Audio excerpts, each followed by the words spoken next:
హైదరాబాద్ ప్రజలకు విస్తారంగా సేవలు అందిస్తోన్న సంస్థలలో మెట్రో రైలు ప్రధానమైనది. అనుకున్న సమయానికి అవస్థలు లేకుండా ప్రయాణం చేయాలంటే మెట్రో సులభమైన మార్గం. ఆర్టీసీ బస్సులతో పోల్చుకుంటే టికెట్ ఖరీదు ఎక్కువ అయినప్పటికీ సౌకర్యం రీత్యా నగర పౌరులు మెట్రో వైపు మొగ్గు చూపుతున్నారు. అయితే మెట్రో రైలు కిటకిటలాడుతున్నప్పటికీ సంస్థ మాత్రం కష్టాలు ఎదుర్కొంటోంది.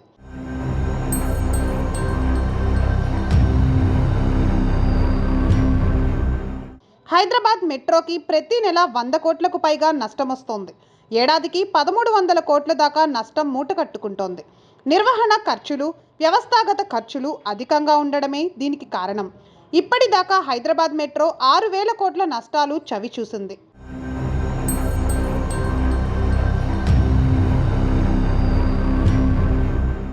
దీనిని బట్టి హైదరాబాద్ మెట్రో రెండో దశ పనులను ఎల్ఎంటీ చేపట్టే పరిస్థితిలో లేదు. రాష్ట్ర ప్రభుత్వం దగ్గర అన్ని డబ్బులు కూడా కనిపించడం లేదు. అంతిమంగా హైదరాబాద్లో తర్వాతి దశ మెట్రో రైలు రావడం కష్టమే కావచ్చని చెప్పొచ్చు.